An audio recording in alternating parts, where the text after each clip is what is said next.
waktunya orang tidur dia bangun tahajud, waktunya makan dia puasa, waktunya banyak kerja dia ibadah, maka orang-orang salah itu. Jadi insya Allah keberkahan dari orang-orang salah dibalik menjadi orang ahli ibadah, insya Allah pertemuan kita menjadi barokah. Yang pertama, undangan saya ini adalah sebagai bentuk rasa syukur saya kepada Allah Jalla Jalaluh. Amin. Yang mana syukur saya tidak bisa hanya dengan lisan, karena begitu limpahan rezeki yang Allah berikan kepada saya. Saya mau sebut nominalnya di videoin, ntar gue kena pajak lagi. Gak jadi gua. Gue tadi mau bilang. Makanya. Udah bocor, cuman nggak segitu tadi kurang. Kurang, iya. Udah bocor. Tadi mau sebutin, saya ngerekam, tak kena pajak juga. Jadi hadirin rahimakumullah, orang kaya hanya bersyukur tasbih wirid di sisi Allah sia-sia. Kenapa? Syukur itu kerasnya kalau sudah diberikan rezeki melimpah tidak bisa bersyukur hanya dengan lisan. Harus dibuktikan dengan perbuatan. Makanya Allah uji kita, orang-orang yang diberikan limpah rezeki adalah bagaimana rezeki itu harus ada di tangan, bukan di hati. Kalau di tangan, Masya Allah, mau ngeluarin cepet aja mikir. Karena di hati, maaf. Kalau di tangan, ya di tangan. Bang Ipul, duit keluarin duitnya dari mana itu? Banyak. Oh nggak kita gampang udah beres. Ya. Jadi ini saya memberikan satu pengalaman saya. Dulu zaman saya keliling, Pak Kiai paling kiri sesumur batu dia tahu. Saya sampai jadi tukang urus keliling. Doa saya keren. Orang kan kiri doanya paling ya Allah berikan amal rezeki yang cukup. Ini enggak. Ya Allah Rabb, jadikan ya Allah Rabb hamba orang yang paling kaya. Buset. Malaikat bingung, lu songong bener, miskin aja orang paling kaya, mah minta cukup dulu. Oh kagak, karena saya yakin Allah maha mampu. Maka di saat saya pertama kali umroh, saya bilang sama Allah, ya Allah jadikan hamba orang berharta lebih untuk membahagiakan kedua orang tua saya. Masya Allah itu terjadi. Ibu saya waktu zaman masih hidup sehari 1,5 juta sehari.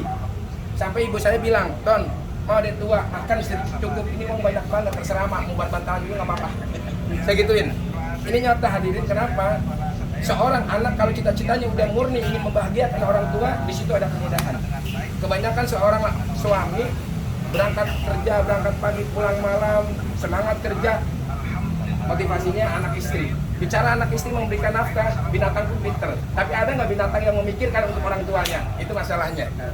Saya pernah lihat ada kucing buta Kiai, dikasih ikan dipegi, ternyata pas diselusurin ternyata buat anaknya. Tapi demi Allah saya nggak pernah lihat ada binatang dikasih makan dia pergi pak emaknya, nggak ada. Itulah bedanya antara binatang dengan manusia hadirin. Jadi kalau kita hanya pintar mencari nafkah untuk anak istri, maka pintar kita masih sekelas binatang. Maaf. Masa. Saya sering buka di YouTube, ada anjing buta yang sehatnya yang bisa ngelihat dikasih makan dia lari ke diikutin sama yang kasih makan. Ternyata ada anjing buta Kiai. Si anjing buta itu adalah anaknya. Sementara ada ibunya di samping daripada anjing itu, ibunya nggak dikasih. Maka perbedaannya apa? Manusia dengan binatang. Kalau manusia hari-hari pinter dia untuk membahagiakan anak istri. Kalau binatang. Tapi jadikanlah kita berbeda. Bagaimana bangun tidur kita, mau tidur kita, berpikir bagaimana orang tua kita bahagia kalau ada. Jujur demi Allah, tadi saya mohon-mohon agar bapak saya mau ikut, ternyata nggak mau di beliau. Kenapa? Ada salah kejepit. Biasa kalau orang anak manjurnya ke orang lain. Kalau ke orang tua bantep kagak mempan, dia punya ilmu. Kenapa? Yang nyebokin orang tua kita. Maaf, saya pribadi setruk 3 jam gempur jadi. Tapi buat orang tua sini kenapa gak mempan? Kalau bahasa premannya dukun manjurnya di luar. Itu dia. Betul itu. Tukang juker jukerin orang lain. Betul. Sampai mohon-mohon bapak saya ke air mata. Apa dia bilang? Ton, bapak manusia rasa-rasa paling bahagia. Punya anak mendahulukan orang tua. Saya masih tidur, melek mata. Saya bagaimana hidangan buat bapak saya. Karena bapak saya tinggal satu. Jadi gitu hadirin. Jadi kalau sekarang hadirin melihat daripada saya, kenapa maaf? Ini sih mau ngomong duit, rekam. Saya sekian juta sehari. Itu bukan karena hebat-hebat saya, bukan. Karena saya balik pola pikirnya. Bagaimana kita keluar rumah, bukan lagi nawaitunya untuk memberikan kebahagiaan nafkah anak istri, jangan. Kita balik keluar rumah, bagaimana orang tua kita berikan yang terbaik. Bukan boleh buka di YouTube ada kucing buta memberikan makan buat anaknya, betul nggak? Jadi kucing nih buta, anaknya buta, kucing yang ngasih makan heran. Ini kucing kok sambil habis dikasih ikan dia kabur. Dia kabur, diikutin ternyata buat anaknya. Pernah nggak kita ngeliat binatang dikasih ikan buat ibunya? Nggak pernah ya? Itulah makanya kenapa dalam Al-Quran perintah berbakti itu lebih tinggi daripada orang tua untuk sayang kepada anaknya. Karena tanpa ada perintah, otomatis orang tua pasti sayang sama anaknya. Kenapa kita selalu diingatkan untuk berbakti sama orang tua? Karena pada dasarnya manusia, seorang ibu bisa membiayai 7 anak, tapi belum tentu 7 anak bisa mengurus ibunya. Jadi alhamdulillah dengan hari ini saya berkumpul, bukan saya memberikan maksud ilmu, ini adalah kuncinya. Bagaimana kalau jamaah melihat saya sehari sekian juta, saya mau ngomong nominalnya direkam, ngekin, nggak usah hari tahu lah ya. Jadi itu bukan karena hebat saya. Setiap hari ibu saya tetes air mata nangis kepada Allah Subhanahu wa Ta'ala. Dan ajibnya ibu saya kalau ngedoa nggak langsung doa, dia sholawat dulu 100 kali, dia fatihah dulu 20 kali baru ya Allah Rabb, jadikanlah seorang Anton Susanto, Engkau berikan rezeki bagaikan lautan. Masya Allah. Ingat, anak yang nggak berbakti saja yang bisa jadikan doa orang tua mustajab. Apalagi anak yang benar-benar memprioritaskan orang tuanya. Bagaimana mungkin aras Allah nggak bergetar? Jadi pertemuan hari ini adalah kalau jemaah bisa melihat seperti saya, ingat, saya manusia, jemaah manusia, apa yang saya dapatkan pasti bisa jemaah juga dapatkan. Ini kunci sebenarnya. Saya nggak mau banyak ngomong, takutnya pada kaya semua nanti repot. Ya? Kalau kaya semua nanti situ genteng bocor saya kenambel. Maka ada apa? Ya, bisa-bisa maaf nih nanti kalau duitnya saya kayak satu topik, bisa tat izin tat. Nggak jadi merebut lagi, bahaya lagi kan. Ah gitu. Merebut bilangnya PNS. Jadi hari ini saya mengundang sahabat-sahabatku, para alim, adalah sebagai bentuk syukur saya kepada Allah Jalla Jalaluh, yang mana rezeki itu kalau buat saya makan sendiri terlalu lebih, maka saya bagi ini rezeki, silahkan makan, pilih seenak-enaknya, sekenyang-kenyangnya. Insya Allah ini menjadi nawaitu saya untuk ya Allah Rabb, jadikanlah kebaikan pahala hari ini ya Allah Rabb, Engkau sumbangkan, Engkau berikan pahala dan kebaikan daripada hamba berbagi rizki ya Allah Rabb, untuk ibunda hamba tercinta ya Allah Rabb, Ibu Lasih binti Sankardi. Amin. Ya Allah, jadikanlah kuburnya taman-taman surga, seluas mata memandang. Engkau berikan wewangian dari surga, Engkau berikan hamparan permadani dari surga, Engkau tinggikan derajatnya ya Allah Rabb. Al-Fatihah. Kepada Ketua DMI DKI Jakarta, Provinsi DKI Jakarta, yang dengan sibuknya menyempatkan waktu, kalau cuma makan saya yakin beliau bisa makan apa aja. Ya, masalahnya ini bukan makan sembarang makan bersama para wali-wali Allah. Amin. Nah, jadi terima kasih kepada Ketua DMI Provinsi DKI Jakarta yang telah menyempatkan waktu untuk memenuhi undangan saya, dan juga kepada guru saya Kiai Mardani Mursyid. Mudah-mudahan wasilah dari beliau nih semua jadi berkumpul semua. Amin. Dan tidak lepas juga nih dari Ustaz Topik nih, Masya Allah, beliau adalah ya yang koordinasi perkumpulan PNS apa tuh? Oh gitu, siap ya. Jadi alhamdulillah kalau masalah makan saya yakin Pak Kiai apalagi ini nih yang punya Kementerian Pertahanan bisa makan lebih enak daripada tawaran saya. Tapi yang paling mahal adalah bagaimana dikumpulkan orang-orang yang ahli ibadah nih. Beliau nih, maaf nih, kalau beliau yang bicara nggak etis. Beliau sudah lebih dari 10 tahun tahajud nggak pernah putus. Dan sekarang Masya Allah tahfiz Qur'annya sekarang sekitar ada 600 tahfiz Qur'an. Dari maaf zaman ngeblangsak tukang buku bareng. Buku Ikro, kadang pulang pengen kausan nggak punya duit. Ini zaman ngeblangsak bareng nih. Cuman beliau sekarang yang banyak santri-santri habis Qur'annya. Ada 300 atau 400 saya rendah. 200-an ya, Masya Allah. Ingat, istiqomah itu bagaikan air setetes, batu yang keras kena air setetes, tetes, batu yang keras bisa bolong dengan tetesan air. Beliau adalah orang yang sangat istiqomah. Kalau beliau yang bicara nggak etis, beliau lebih dari 15 tahun tahajud nggak pernah lepas. Kalau beliau yang bicara mungkin nggak etis. Tapi ini saya mewakilkan bagaimana istiqomahan beliau dalam tahajud. Dan yang terpenting, beliau Senin Kemisnya Masya Allah terjaga sekali. Makanya kenapa saya kumpulkan orang-orang salah. Tadi kenapa saya sebut orang salah? Orang pada tidur dia bangun. Orang waktunya makan dia puasa. Ini kita termasuk orang-orang yang insya Allah mudah-mudahan benar di sisi Allah Subhanahu Wa Taala. Kiai tambahin Kiai. Ntar ada amplopnya, tenang. Lu nurut aja sama gua. Full, siapa yang full? Nggak percaya amat. Kita memang begini modelnya. Iya. Assalamualaikum warahmatullahi wabarakatuh. Waalaikumsalam. Alhamdulillah nahmaduhu wa nusalli. Presiden Dewan Masjid Indonesia Kiai Haji Ma'mun Al-Ayyubi, Akwan NU DKI Jakarta Kiai Haji Rianto, dan para kiai lainnya, terutama sahib kita, guru kita Kiai Anton Susanto, bersama seluruh yang hadir di sini. Tidak direncanakan sama sekali dari awalnya, tetapi betul-betul memang niat yang tulus dari Kiai Anton untuk mempersatukan kita. Alhamdulillah Kiai Ma'mun tadi bisa hadir ke kita, bertemu pada saat ini. Insya Allah untuk kedepannya semoga persatuan kita, dunia dan akhirat kita akan mendapatkan kemudahan. Apa yang dicita-citakan oleh Kiai Anton mudah-mudahan mendapatkan kemudahan pencapaiannya. Cuma saya punya cita-cita yang lain bersama kawan-kawan. Berhubung power yang diberikan oleh Allah kepada Kiai Anton, baik power fisik, lahir dan batin, saya bercita-cita kepengen sebenarnya tanah yang telah dikuasai oleh saudara-saudara kita yang non-muslim, hendaklah kita ambil kembali. Takbir. Amin. Allahu Akbar. Ya. Sedikit demi sedikit kita. Kalau untuk masalah makan, Ketua DMI, Pak Indriwanto, Pak Kiai, waduh lebih enak dari ini pun bisa. Tapi saya yakin karena terdorong rasa cinta, siapa-siapa yang hadir di situ, oh ini sahabat saya, ini sahabat saya, ini sahabat saya, maka walaupun mungkin tempatnya ini amat sederhana dan tidak layak untuk mengundang daripada orang-orang besar, tapi kita di sini adalah satu, yaitu bagaimana hati, rasa cinta, sehingga kalau udah cinta, walaupun lesehan enak aja. Siap. Ini buat Bini Tanti, jangan lupa. Iya.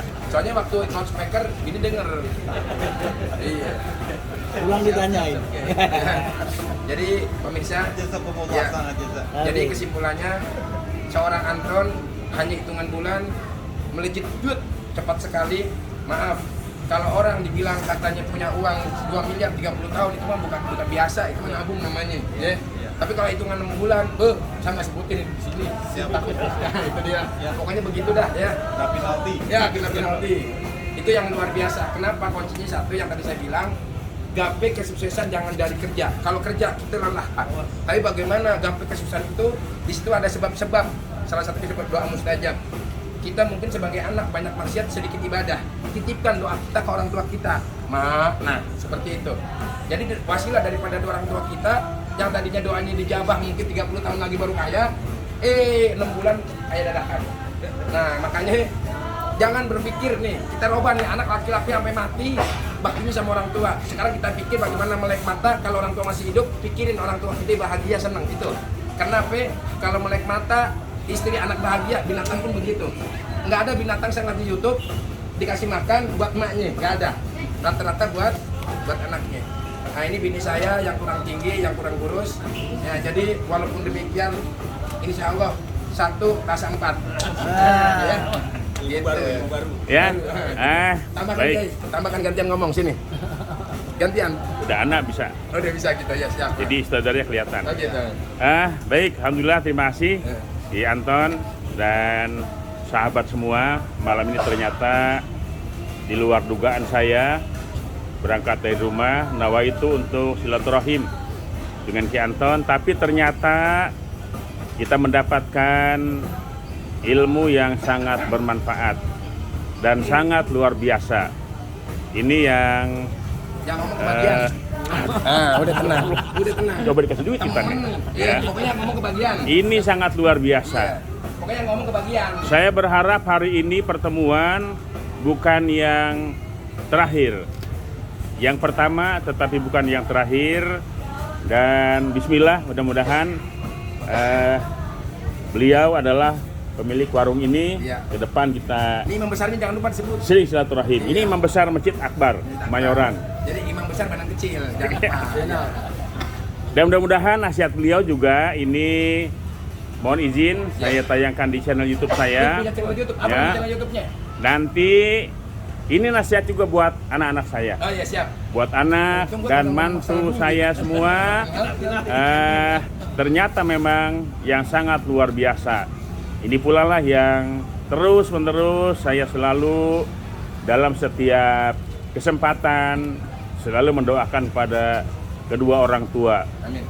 Yang sebenarnya adalah doa kita buat orang tua kembali kepada kita. Betul. Ini yang sangat luar biasa. Terima kasih Ki Anton ya. Sama satu lagi Kiai. Ilmu yang manfaat. Satu lagi Kiai, ini jarang orang tahu ya. Yap. Lihat Ismail dengan Siti Hajar. Ismail yang lari Sofa Marwah, siapa yang menghasilkan air? Ismail. Tandanya apa?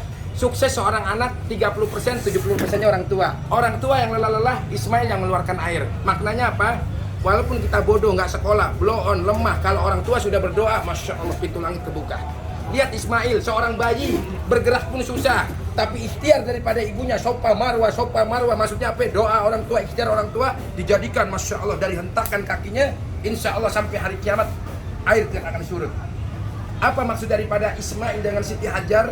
Saya katakan, lihatlah Ismail seorang bayi yang lemah, kok bisa mengeluarkan air? Ternyata mengeluarkannya air itu karena jerih payah daripada ibunya, yang susah payah. Kita nih anak doa, ya Allah Rabb, jadikan hamba anak sukses. Kita kalau pesantren jujur, netes air mata, doa ke anak sampai kita lupa doa buat diri sendiri. Coba yang punya anak pesantren ngacung. Kiai, bener nggak kalau anak lagi pesantren kita doa menangis-nangis? Kadang kita lupa doain diri sendiri. Nah, itulah kadang tuh anak secara ilmu kagak masuk, secara kiai nggak jadi, karena doa orang tua ilmu jadi masuk jadi kiai. Ibu saya 8 bulan sebelum wafat dia ngomong gini, Ton, kamu walaupun blow on, masa ngomong begitu? Mudah-mudahan kamu bermanfaat. Allahu Akbar. Makanya kemarin dari pengurus Al-Hadi, waktu saya diminta untuk memberikan tausiah, perjanjiannya apa? Jangan pakai label Ustadz, jangan pakai label Kiai, Anton Polos. Diain sama dia, ternyata waktu undangannya pakai Kiai juga. Akhirnya kata beliau, udahlah Kiai, biarin aja katanya. Nah jadi kesimpulannya anak-anak ya, kuliah, pinter, nggak jaminan sukses. Tapi kalau dibakti sama orang tua diberikan yang terbaik. Ingat hadis Nabi, redallah fi redal walidain. Masya Allah. Kalau orang tua nih udah redo, Allah redo. Kalau udah Allah redo, di mana tempat kaki kita pijak, disitulah keberkahan. Masya Allah. Jadi ya gitu aja lah. Pokoknya kesimpulannya, lihat pelajaran Ismail dan Siti Hajar. Ismail yang lemah bisa menghentak keluar air karena sebab dari jerih payah, susah payah orang tuanya. Baik saja. Oke. Tahlil. Tahlil, la ilaha illallah. Siap. Ya, terima kasih. Sebenarnya jujur tadi kalau nggak direkam mau nyebut. Ya, ini luar biasa dakwah yang Kayak sejuk. preman. Ya, saya lebih care kepada orang-orang yang seperti ini. Jujur saya, Kasih kesempatan bicara biar dapat. orang yang bergelar doktor, profesor, segala macam, saya nggak ini. Tapi dengan yang seperti ini, inilah yang bisa memberikan manfaat banyak untuk dunia dan akhirat. Dikira ini, Kiai, Presiden? Bentar, tanya dulu. Gedenya mau jawab, tanyain. Pak Ustadz, Oh jadi Pak Ustadz. Jadi apa? Ustaz. Ijal, doain Nabi. saya kalau ya jangan sekali amin. Amin. Amin ya Allah. Kiai biar kebagian, kasih dia bicara. Ayo. Bismillah, alhamdulillah. Masya Allah, pertemuan yang penuh dengan keberkahan, dengan kemuliaan. Hikmah banyak kita ambil, terutama dari Kiai Anton. Tiada orang besar kecuali lahir dari seorang ibu dan bapak yang besar. Tiada anak soleh kecuali lahir dari ibu dan bapak yang soleh dan soleh. Setiap saya lihat orang-orang hebat, yang kita pelajari orang-orang hebat, Imam Syafi'i, baktinya seperti apa kepada ibunya. Al-Imam Uwais Al-Qarni, bagaimana? Ulama-ulama sekarang wali-wali besar, di antaranya Habib bin Hud Al-Attas dapat magam kewalian di Indonesia, dapat magam kewalian mereka dari baktinya kepada ibu. Allah. Jadi bakti kepada ibu itu tidak bisa dibendung lagi kecuali dia mendapatkan keberkahan dunia, keberkahan akhirat. Allah. Nah, inilah juga yang diikuti oleh para sahabat-sahabat. Jadi baik Syekh Abu Bakar bin Salim, baik Habib Abdullah bin Alwi al-Haddad, baik orang-orang besar, ya itu mereka bukan orang ahli dunia. Karena ad-dunya fi aidina la fi qulubina. Dunia di tangan kita, bagi mereka bukan di hati kita. Dan mereka yutalikud dunia. Mereka orang-orang menceraikan dunia semuanya, tapi dunia mengejar dia. Dicontohkan oleh Ustaz Anton. Sedikit cerita. 3 jam saya tinggalkan di rumah, 24 juta dinungguin. Cuman kecian. Iya. Songong ya. Gak apa-apa buat dunia mah kita songongin daripada kita capek-capek buat dunia. Betul. Iya. Satu kunci, saya punya teman, ya kan, Al Habib, jadi Empang Bogor, tinggalnya Habib Muhammad bin Agil Alatos. Beliau, apabila orang ingin santri kepada beliau, ingin belajar kepada beliau, beliau cuman kasih syarat satu. Diharuskan muridnya itu kalau mau belajar sama dia, berbakti kepada orang tuanya selama 2 minggu. Allah. Dan setelah 2 minggu dilihat sama dia, oh baktinya 50%, lagi 2 minggu. Masya Allah. Sampai 100%. Karena kenapa? Kalau anak sudah berbakti kepada orang tua, tidak perlu belajar lama-lama, cukup setahun, Betul. maka fatallah alaih fathan Betul, mubin. betul, Amin. betul. Allah Budi buka hadirin, ilmu. Budi hadirin. Yang saya katakan tadi, kalau orang maaf ya punya uang 2 miliar 30 tahun, itu mah namanya nabung. Tapi kalau 6 bulan, gue nggak sebut sebenarnya. Saya video, itu baru luar biasa. Kenapa? Saya sering isi mentor di kalangan-kalangan pengusaha besar. Kenapa? Pengusaha miliarder, lu berapa lama? 15 tahun, lu berapa lama? 20 tahun. Lu mah nabung namanya, gue bilang gitu. Beda. Kalau nabung dengan melejit beda. Kalau nabung, siapapun bisa punya banyak. Orang yang berbakti sama orang tua, ingat mendapatkan perlakuan khusus dari Rasulullah. Buktinya mana? Umar bin Khattab dan Ali bin Abi Thalib yang sudah sahih di jalan masuk surga, masih disuruh cari yang bernama Wais Al-Qarni minta doanya. Kenapa hadirin? Orang yang berbakti sama orang tua, jangankan untuk doa diri sendiri, buat doa orang lain manjur. Jadi hadirin rahimakumullah, tapi kalau saya masih banyak dosa, makanya saya masih pegang terus nih teman-teman yang soleh, ya kan? Memang gaya saya begini pemirsa ya, jadi jangan disamain sama ustadz yang kalem-kalem. Memang saya punya gaya sendiri begini ya. Jadi yang disampaikan oleh beliau benar. Kenapa si Habib itu nyuruh bakti sama orang tua 100%? Kalau dibakti sama orang tua 100%, blow-on-nya jadi pinter, gagalnya jadi berhasil. Yang tadi saya sampaikan, lihat kisahnya Siti Hajar dan Ismail. Ismail lemah, bayi, kok bisa menghentak keluar air? Bukan karena dari Ismailnya, karena jerih payah dan susah payah orang tuanya yang menjadikan hentakan daripada bayi yang lemah memancarkan air. Jadi kesimpulannya hadirin, lemah kita, bodoh kita, kalau kita sudah bakti sama orang tua dan orang tua berdoa, ingat, sukses nggak harus pinter dan sukses nggak harus kuat. Saya S2 kagak, S3 kagak, S3 belajar sama saya. Bingung kan lu? Profesor kemarin minta sama saya, Tet, minta ilmunya, ogah. Nah, luar biasa hari ini. Tambah lagi ya. Luar biasa hari ini, alhamdulillah banyak manfaat buat kita semua. Amin. Inilah ilmu yang disampaikan oleh orang yang luar biasa dan memang biasa di luar. Kalau beliau bener orang berilmu, ini cablak nih. Ya, satu-satu sebutin. Jangan lupa juga Kiai, saya punya channel YouTube namanya Anton Susanto. Subscribernya dikit lagi 1 juta. Alhamdulillah. Dikit lagi hampir. Baik. Anton Susanto ya. Ini ada channel YouTube Anton Susanto. Ada channel YouTube Ya. Mardani Ranting Nusa. Ranting Nusa. Beliau sendiri langsung. Channel YouTube saya adalah Makmun Al Ayyubi. Jangan lupa subscribe. Jangan lupa subscribe. Ibadah yang paling murah adalah jempol. Iya. Nggak pakai ngeluarin duit. Jempol kita menjadi nilai ibadah. Ya, terima kasih. Assalamualaikum warahmatullahi wabarakatuh. Waalaikumsalam.